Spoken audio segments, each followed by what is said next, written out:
성경 말씀 마태복음 28장 20절 말씀 다 같이 봉독하시겠습니다.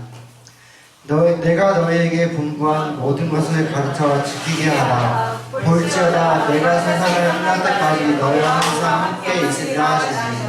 아멘. 부활 주님과 함께하는 가정이라는 제목으로 김성령 담임 목사님께 말씀 전해주실 때 은혜와 성령 충만 받으시길 바랍니다. 사랑합니다. 오늘은 부활주일 넷째 주일을 맞았습니다. 부활주일 첫째 주일에는 평안 환영, 두 번째 주일에는 놀라지 마라, 세 번째 주에는 믿음 없는 자가 되지 말고 믿는 자가 되라 는 말씀을 드렸는데, 오늘도 부활주일 넷째 주를 맞아서 주님과 함께하는 가정이라는 제목으로 나누고자 합니다. 부활주일 한 주간만 소중한 것이 아니라 우리의 삶이 부활의 신앙으로 계속 이어져야 합니다. 그래서 오늘도 가정의 달을 맞아서 가정의 메시지를 드리는데, 절기상으로 하면 어린이 예배를 드리는 게 마땅하다 생각하는데, 어린이 예배와 어버이 주일과 이런 부부 주일 이런 것들을 다 하나로 묶어서 말씀을 드리려고 그래요. 또한 아울러서 사회생활을 어떻게 해야 되는지, 요즘 같은 경우에 노사 문제를 어떻게 해결해야 되는가 하는 것을 통해서 은혜를 나누고자 하고, 아울러서 성도들의 신앙생활이 주의 종과 성도의 관계가 어떠해야 되는가를 평상시 같으면 한 달 동안 전한 메시지를 오늘 1시간에, 그것도 30분에 다 나누려고 해요. 그래서 평상시처럼 생각하고 말씀을 듣는 것이 아니라 요약된 메시지를 듣는다라는 생각을 하면 좋을 것 같아요. 그래서 오늘 메시지는 부활의 주님이 함께하는 가정 돼야 된다는 거예요. 부활의 주님이 어떤 분이십니까? 사망에서 일어나신 분입니다. 사망에서 벌떡 일어나신 분입니다. 부활의 주님이 어떤 분이에요? 죽었다가 다시 사신 분이에요. 부활의 주님이 어떤 분이십니까? 살아계신 주님이십니다. 이 5월달 여러분 가정에 사망 권세가 혹시 여러분 집안에 있습니까? 내 힘으로 어떻게 할 수 없는 사망 권세가 우리 집에 있습니까? 예수 이름으로 사망 권세를 이기시길 축복합니다. 여러분 가정에 신종 코로나 때문이든지 이러한 이유 저러한 이유로 사업이 힘들고 삶이 힘들어서 죽을 것만 같고 삶을 다 내려놔야 될 것만 같은 삶의 의욕이 상실되신 분이 있습니까? 여러분, 주님은 다시 사셨어요. 여러분, 예수 믿는 사람들은 힘의 원천이 예수예요. 왜? 예수께서 죽었다가 살아나셨기 때문에 힘의 원천이 부활의 주님이에요. 여러분, 삶의 환경이 찌들려서 모든 걸 다 내려놓고 나 이제 인생이 이거 여기서 끝인가 봐, 이렇게 망하나 봐, 이렇게 죽어야 되나 봐 라고 좌절 속에 혹시 마음속에 큰 무거운 짐으로 있는 분이 있다면, 여러분 다시 사신 주님을 생각하고 나는 일어날 수 있다, 나는 일어날 수 있다, 확신을 갖는 시간이 되셔야 해요. 또한 주님이, 많은 사람들이 주님을, 살아있는 주님을 만나기를 원치 않고 무덤에 묻혀있는 주님을 생각하고 나하고 아무 관계도 없는 주님을 생각하고 그냥 막상 남들이 교회 갈까 나도 교회 가고 예배 드리러 가니까 예배 드리고 헌금하니까 헌금을 하는 그런 스타일의 신앙생활에서 여러분 빨리 벗어나셔야 돼요. 살아계신 주님과 함께 살고 있다는 거예요. 근데 성도들의 삶이 살아있는 것 같지 않고 꼭 감기약 먹은 것 같아. 감기약 먹으면 어떻습니까? 해롱해롱하고 졸려. 운전을 해도 똑바로 못하고, 세상을 살아가는데 똑바로 걸어가야 돼. 똑바로 걷지도 못하고 왔다 갔다 하면서 걸어요. 여러분, 그럴 이유가 없습니다. 다시 사신 주님, 살아계신 주님은 우리를 똑바로 걷게 하시고 건강하게 살아가게 하시고, 내가 왜 이러지? 라고 하시는 분이 있다면 오늘 말씀 속에서 새 힘이 가득하길 축복합니다.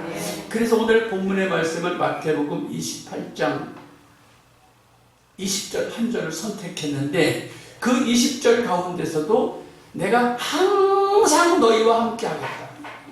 내가 항상 너희와 함께 하겠다. 어린아이와 함께 하겠다. 부부와 함께 해주겠다. 부모와 형제와 자식과 함께 해주겠다. 손자, 손녀와 함께 해주겠다는 거예요. 선교를 떠나는 사람에게만 함께 해주겠다는 게 아니에요. 먼 나라로 복음 전하러 가는 사람에게만 함께 하겠다는 게 아니에요. 예수 믿고 살아가는 성도들, 주님을 기억하고 예배를 드리러 나온 성도님들에게 세상 끝날까지 영원히 함께 해주겠다. 함께 하시겠다는 주님 바라보고 여러분 나오셨잖아요. 5월달 가정의 달에 여러분 주님이 함께 하시는 복이 있길 축복합니다. 그래서 성경에서 구약 성경부터 신약 성경을 이렇게 살펴보기로 했어요. 구약 성경에 제일 먼저 함께 생각해 봐야 할 인물이 아브라함이에요. 아브라함은 부활의 주님과 함께 했어요. 살아계신 하나님과 함께하는 신앙생활을 했어요. 그래서 창세기 21장 22절에 보니까 아브라함이 살아가는 모습을 볼 때 주변 사람 아비멜렉이 아브라함 사는 걸 보니까 하나님이 함께 하신다. 너는 어떻게 하나님이 함께 하는 게 보이냐? 내가 너를 해하고 싶어도 할 수가 없구나. 내가 너를 망하게 하고 싶어도 망하게 할 수 없구나. 너는 하나님이 함께 하는구나. 아비멜렉이 이렇게 믿음 고백을 하고 신앙 고백을 하고 다윗이 믿는 하나님 살아계신다고 이야기를 해줘요. 멋진 주님과 동행입니다. 살아계신 하나님과 함께하는 아브라함의 모습이에요. 여러분, 여러분의 삶 속에 힘들고 어렵고 지친 일들이 얼마나 많습니까? 아브라함의 삶이 평탄하기만 했나요? 아브라함의 삶이 그렇게 평탄하지만 않았어요. 그럼에도 불구하고 남들이 볼 때 정말 살아계신 하나님과 동행하는 아브라함이구나 하는 걸 알았어요. 더욱이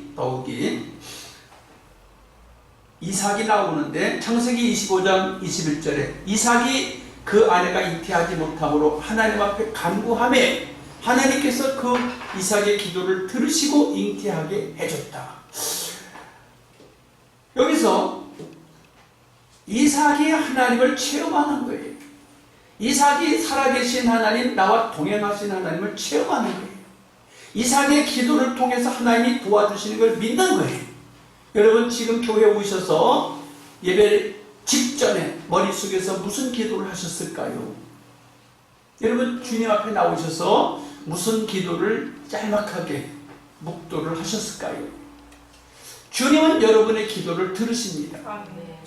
내 기도도 들으시고 여러분의 기도도 들으시고 아브라함의 기도도 들으세요. 그 기도를 들으시고 일하시는 분이에요.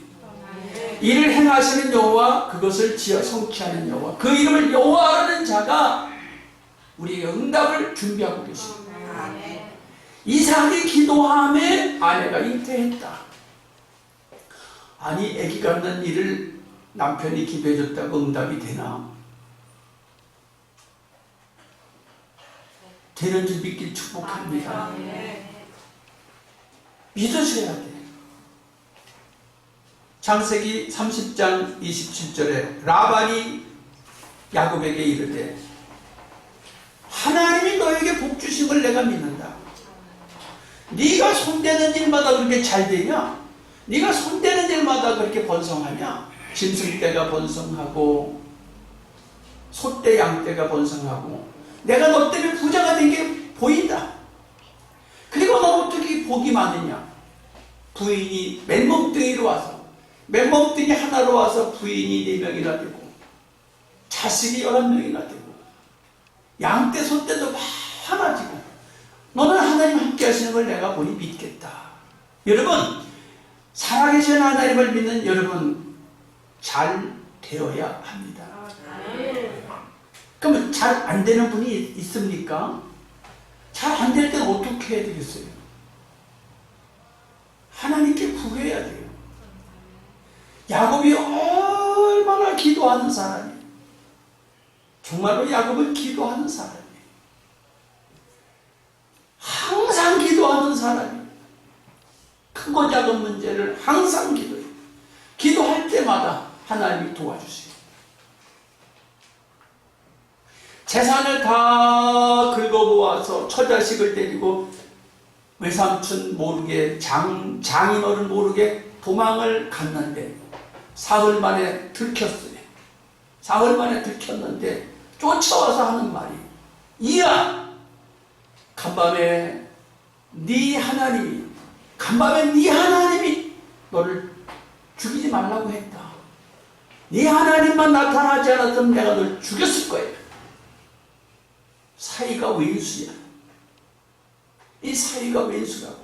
재산 다 뺏어가고 눈에 보이는 딸내미들 다 뺏어가고 눈에 보이는 종들 다 뺏어가고 눈에 보이는 재산을 다 뺏어가는 이 사이가 왼수야. 내가 너를 죽이려고 했는데 간밤에 네가 믿는 하나님이 나로 하여금 야곱에게 선악간에 말하지 말라고 했다. 참 라반이 야곱이 믿는 하나님, 야곱이 믿고 있는 그 하나님을 인정하고 있어요. 여러분, 여러분이 믿는 하나님을 사람들이 인정해 줄 수 있어요. 그렇게 믿길 축복합니다.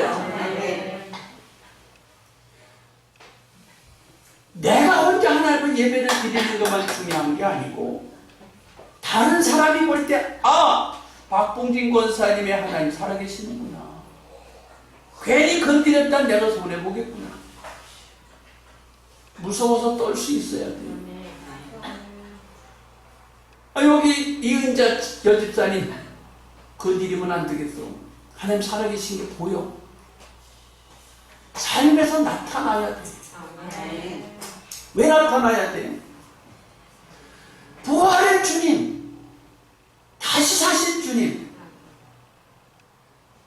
지금도 살아계셔서 나와 함께 하시는 그 주님이 함께 하시는데 누가 함부로 하겠어요? 절대로 함부로 못해.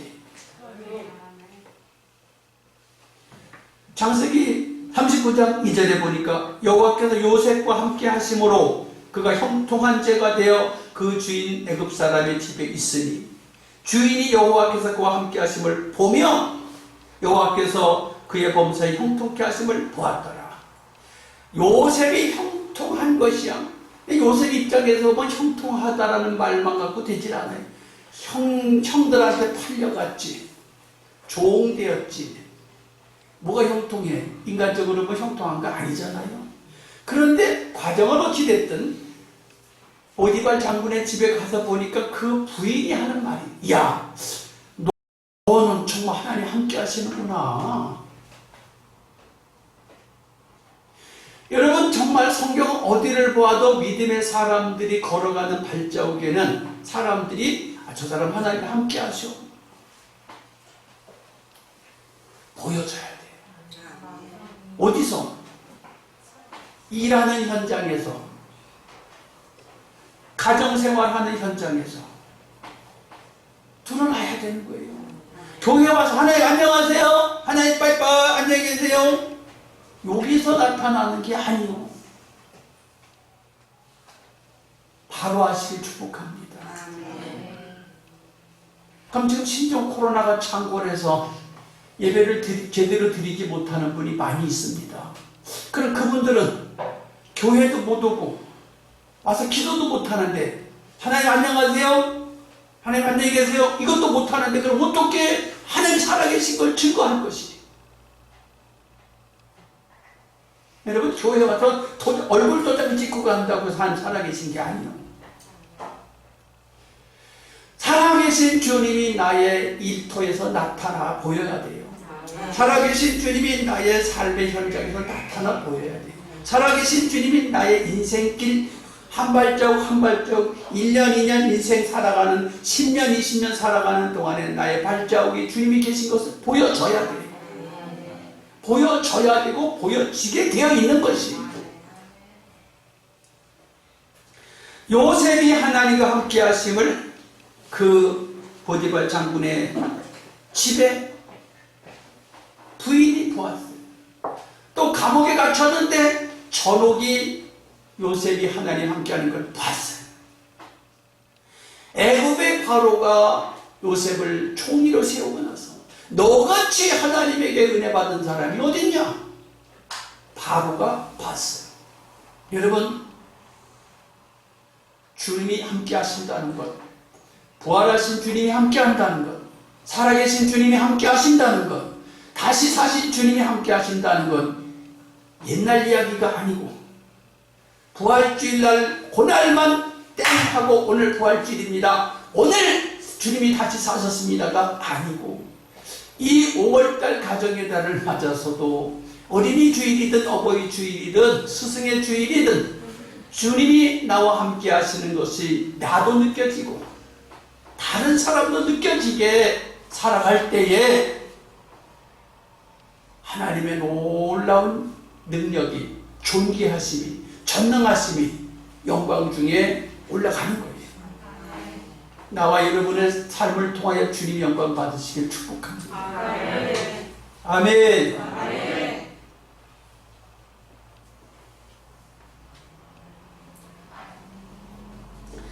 출애굽기 4장 12절에 보니까 모세가 하나님께 소명을 받습니다. 모세가 말재주가 없습니다. 근데 하나님 가라고 그래요. 하나님 가라고 그래요. 하나님 가라고 하시면서 말씀하십니다. 내가 너와 함께 간다. 여러분, 세상 살면서 재주가 없는 사람 많아요. 말재주 없는 사람도 있고 돈 버는 재주 없는 사람도 있고 뭐 공부 실력이 없는 사람도 있고 세상 살아가는데 여러 가지 뭐 재주가 없는 사람 다 있어. 그래서 또 잘나는 것도 또 있어요. 말 재주가 없어도 돈을 잘 버는 사람도 있고 또 공부를 못해도 다른 재주가 있어갖고 힘을 쓰는 사람이 또 있고 가지가지. 자, 그런데 하나님이 모세를 쓰시려고 불렀는데 부족한 게 많은 모세에게 내가 너와 함께 한다, 가라. 여러분, 주님이 함께 하십니다. 부족한 게 있다고 해서 주눅들 거 없어요. 다 하나님의 작품이에요. 옆에 사람한테 축하하고 축복해줘요. 당신은 하나님의 멋진 작품이십니다. 칭찬 좀 해주세요. 멋진 작품. 정말로 멋진.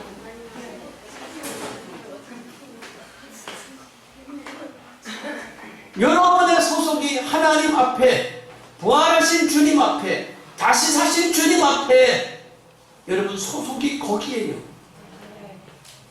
비록 뭐가 좀 부족해도, 비록 뭐가 좀 모자라도 살아계신 하나님이 내 소속이야. 다시 사신 주님이 내 소속이라고. 그 여러분, 모세가 하나님 말씀을 믿고 갑니다. 그런데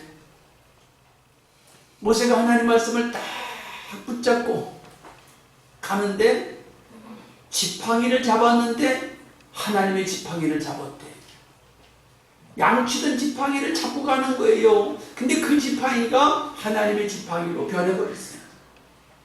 우리가 살아갈 때 항상 하나님의 이름으로 항상 무슨 말을 하고 하나님의 이름으로 무엇인가 봉사를 하고 하나님의 이름으로 무언가 도와주고 하나님의 이름으로 무언가 섬기고 하나님의 이름으로 뭔가 하는 것이지 내가 잘난 것이 있어가지고 으쓱대갖고 내가 해주는 것이라고 생각하면 살다가 지쳐버리고 살다가 의욕이 없어져 버려요.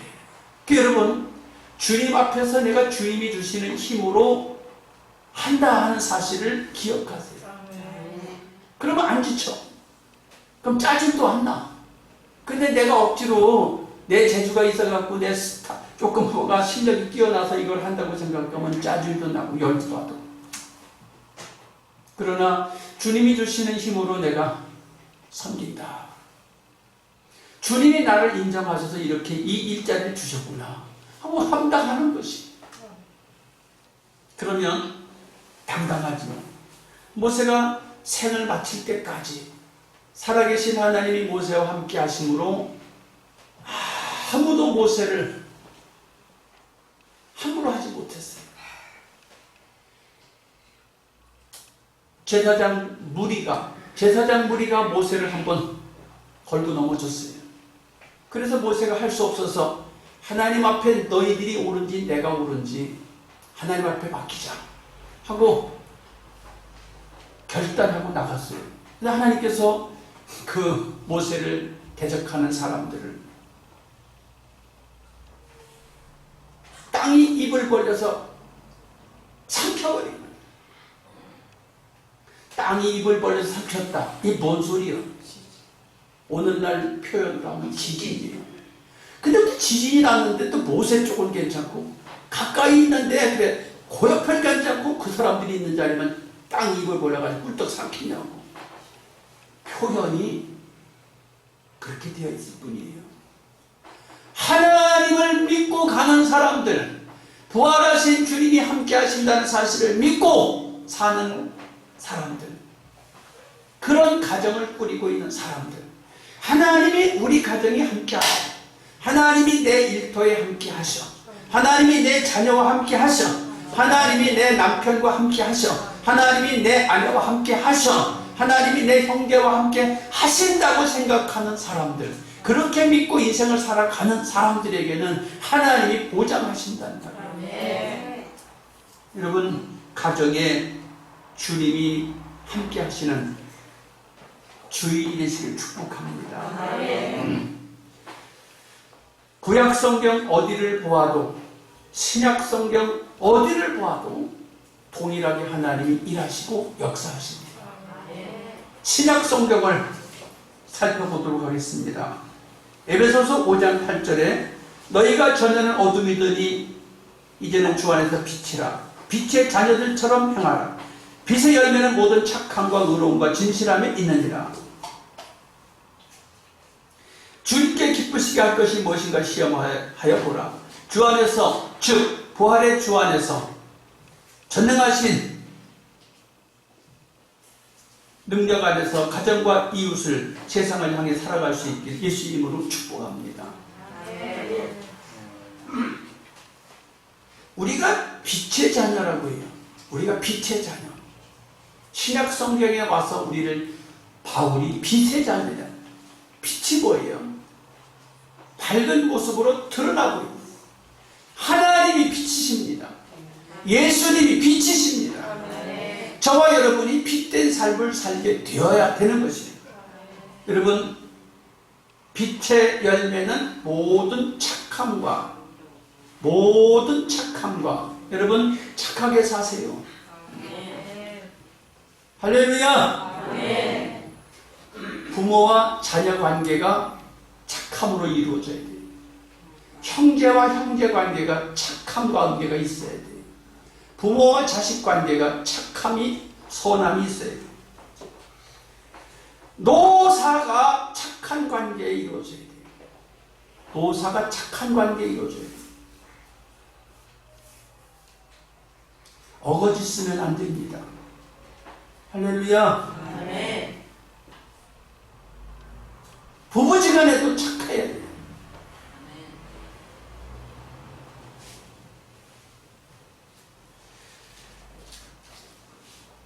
모든 열매가 의로워야 돼요. 의롭다는 것은 주의 말씀에 의지하여서 바르게 해야 된다는 거예요. 부모 자식 간의 관계가 바르고, 부부 간의 관계가 바르고, 부모 자식 간의 관계가 바르고, 일터에서 종과 상전의 관계가 바르고, 옳아야 된다, 옳아야 된다.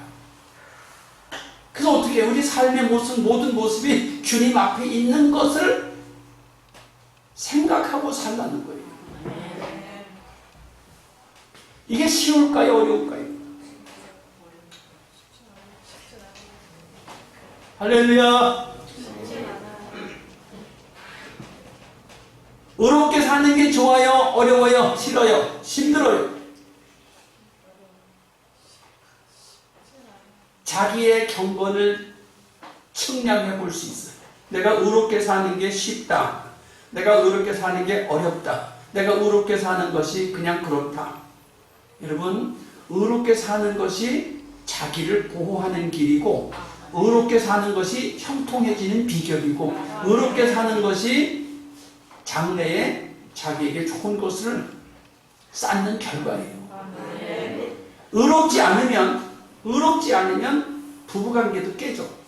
의롭지 않으면 부모 자식 간의 관계도 깨져. 의롭지 않으면 부모 자식 간에도 관계가 비틀어져. 의롭지 않으면 노사 관계가 합당하지 않아서 깨져버리고 불협화음이 생겨버려요. 이거 참 너무 중요한 기준이래요. 빛의 열매는 진실함이 있다. 진실해야 된다. 사람이 진실하다, 진실하지 않다. 이것은 세상에서는 이걸 별로 아닌 것처럼 생각하는데 세상에서도 진실을 말하고 있어요. 잘못된 것은 잘못됐다고 하잖아요. 그런데 세상이 말하는 진실과 교회에서 성경에서 말하는 진실은 차이가 조금씩 있습니다. 어떻게 차이가 있어요? 하나님의 말씀에서 치우치면 우로 치우치든 좌로 치우치든 치우치면 이건 진실이 아닌 것이. 그냥 바르게 할 수 있길 축복합니다. 아멘. 이 가정의 달을 맞아서 관계가 진실해야 돼요. 그러면 언제든지 막힘이 없습니다. 그래서 하나님이 빛이시다. 예수님이 빛이시다. 성도가 빛이다. 여러분, 빛이야. 빛이 밝게 비추는데 고개를 숙이는 사람은 빛이 아니라는 거예요. 빛이 밝게 비추는데 얼굴을 딱 들을 수 있는 사람은 빛이라는 거예요. 여러분, 얼굴 들고 살아갈 수 있도록 임마누엘의 주님, 부활의 주님과 함께 하시길 축복합니다. 아멘. 예, 남편과 아내 관계를 에베소서 5장 22절에서 말하고 있습니다. 아내들이여 자기 남편에게 복종하기를 주께 하듯 하라. 남편 22, 23절. 이는 남편이 아내의 머리됨이 그리스도께서 교회의 머리 된 것 같으니 그가 친히 몸의 구주시니라. 그러나 교회가 그리스도 하듯 아내들도 범사에 그 남편에게 복종할지니라. 남편들아 아내 사랑하기를 그리스도께서 교회를 사랑하시고 위하여 자신을 주신같이 하라. 남편과 아내가 복종하고 사랑하는 관계로 살라는 거예요. 복종하면 손해보는 것 같고, 복종하면 손해보는 것 같고, 또 사랑하면 손해보는 것 것처럼 생각할 수 있는데, 여러분, 부부지간에 손해보는 거 없습니다. 할렐루야. 부부지간에 사랑한다고 손해보는 거 아니고 부부지간에 또 순종한다고 손해보는 거 아니에요. 질서를 위해서 순종하고 질서를 위해서 사랑하라는 거예요. 성경 말씀을 쫓아서 살아갈 때 하나님이 놀랍게 축복하세요.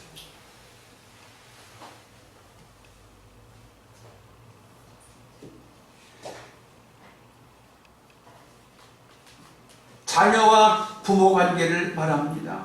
에베소서 6장 1절에 자녀들아 너희 부모를 주 안에서 순종하라. 이것이 옳으니라.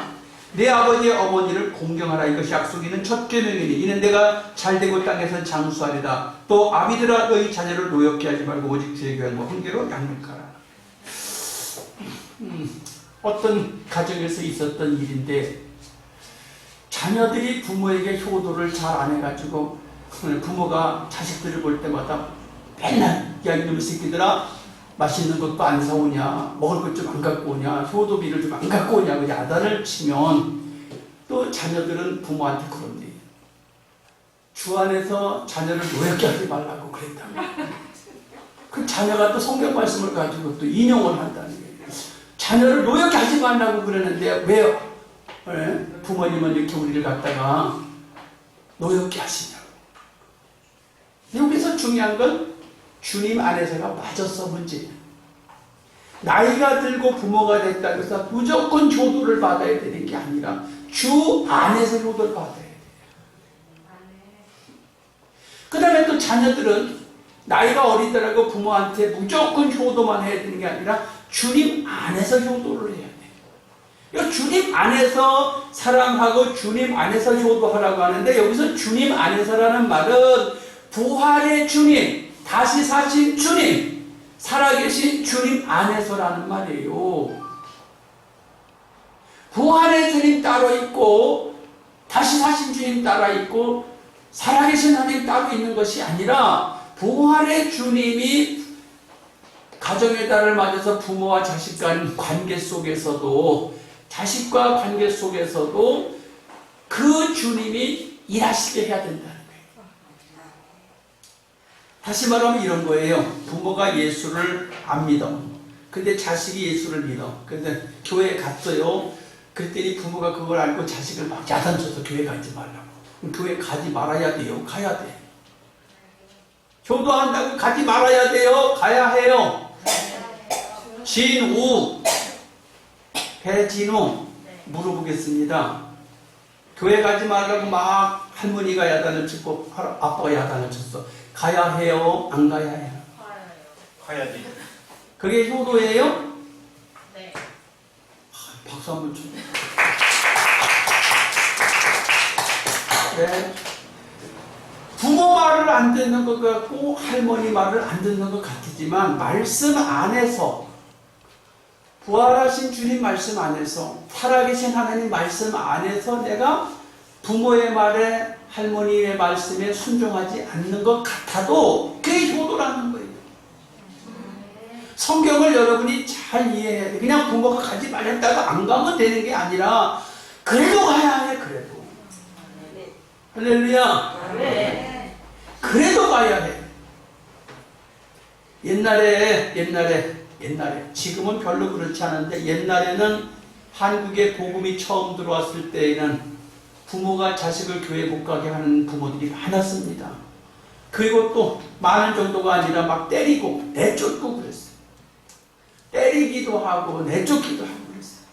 그래서 내쫓김을 당하고 매맞고 그런 사람들이 열심히 주님을 믿어서 목사님이 되신 분들도 많아. 밥을 굶고 집을 나와서 전전하다가 신학교를 가서 목사님 되신 분들도 많고, 제삿날이면 부모님이 제사 지내러 가자 같이 제사를 지내는데 나는 예수를 믿고 교회 다니니까 절 안 하겠습니다. 그랬더니 이놈! 네가 장손이 돼가지고 절을 안 하냐 그래가지고 매를 맞아가면서 절을 안 하고 그냥 거기서 기도만 하고 있었던 사람이 장성해서 목사님이 되신 분들도 많아요. 여러분 성경 말씀을 지키면서 부모 말씀을 효도하는 게 이것이 부모와 자녀 관계가 맞는 거예요. 그러면 또한 부모는 자식을 주 안에서, 자식은 부모를 주 안에서 관계를 잘 해야 되는 것이지 어거지만 피운다고 되는 게 아니다. 어거지가 뭐예요? 말씀을 벗어난 것은 이미 잘못된 것이에요. 가정의 달에 부모와 자녀가 주님 안에서 함께하는 가정이 되기를 축복합니다. 종과 상전의 관계를 이야기하겠습니다. 에베소서 6장 6절에 눈과 입만 하여 사람을 기쁘게 하는 자처럼 하지 말고 그리스도의 종들처럼 마음으로 하나님의 뜻을 행하여 상전들아 너희도 저희에게 이와 같이 하고 공갈을 그치라. 이는 저희와 저희 상전이 하늘에 계시고 그에게 외모로 사람을 취하는 일이 없는 줄 아니라. 종과 상전의 관계는 옛날에도 있었고 지금도 있는데 며칠 전에 신문에서 봤어요. 우리나라의 기독교 역사에 아주 멋있는 사건이지요. 전주에 가면 기역자 교회가 있어요. 기역자 교회가 있는데 거기에 선교사가 와서 교회를 복음을 전하는데 주인이 먼저 교회를 나갔어요. 주인이 먼저 교회를 나갔는데 주인이 이제 예수 믿고 나서 자기 자식들을 교회로 전도하고 자기 집의 종들을 전도했어요. 그래서 교회에 식구가 많아지고 교회가 부흥이 됐는데 장로 투표를 하게 됐어요. 장로 투표를 하게 됐는데 자기 집의 머슴은 장로가 되고 주인은 떨어졌어요. 교회를 건축할 때 건축헌금을 주인이 다 내가지고 교회를 건축했어요. 여러분 잘 생각하셔야 돼. 교회를 건축하는데 주인이 돈 다 내가지고 건물도 지었어요. 전도도 주인이 더 많이 했어요. 그런데 종이 장로가 되고 주인은 떨어졌어요. 자, 이럴 때 교회 분위기가 어떻겠어요? 이럴 때 분위기가 어떻겠냐? 그런데 그때 주인이 나와서 하시는 말씀이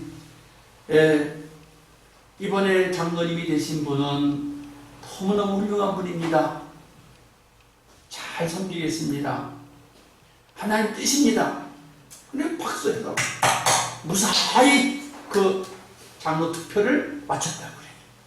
그리고 나서 2년 후에 장로 임직을 받고 그분이 평양신학교에 가서 신학 공부를 마치고 목사 안수 받자마자 신학 공부하는 동안에 장학금을 주인이 다 돼갖고 신학 공부시키고 그리고 본교회의 담임 목사님으로 청빙을 했어요. 그런데 그게 1대, 2대, 3대, 4대가 되기까지 지금까지도 그 장로와 목사님과의 관계의 그 후손들이 지금도 서로 협력하고 잘 지낸대. 하나님 나라는 이런 거예요. 주님 안에서 종이지만 실질적으로는 주인의 종이 모습이지만 그릇이 될만 하니까 장로를 세웠는데 인정해 주는 거예요. 그냥. 그러면 그 주인이 좀 못났나요? 얼마나 주인이 또 주인 나름대로 멋있어요. 전도도 해서 교회를 세워 건물도 짓는 돈을 다 자기가 헌금했고 또 그 장로를 신학교 보내도 등록금 다 대줬고 또 그 목사 안수 받자마자 모시고 와서 사례비를 항상 드리고 얼마나 멋있어요. 누가 더 훌륭해? 다 훌륭해. 장로님만 훌륭한 것이 아니고 목사님만 훌륭한 게 아니고 주님 말씀 안에서 주인과 종의 관계는 진실해야 돼요. 할렐루야. 네.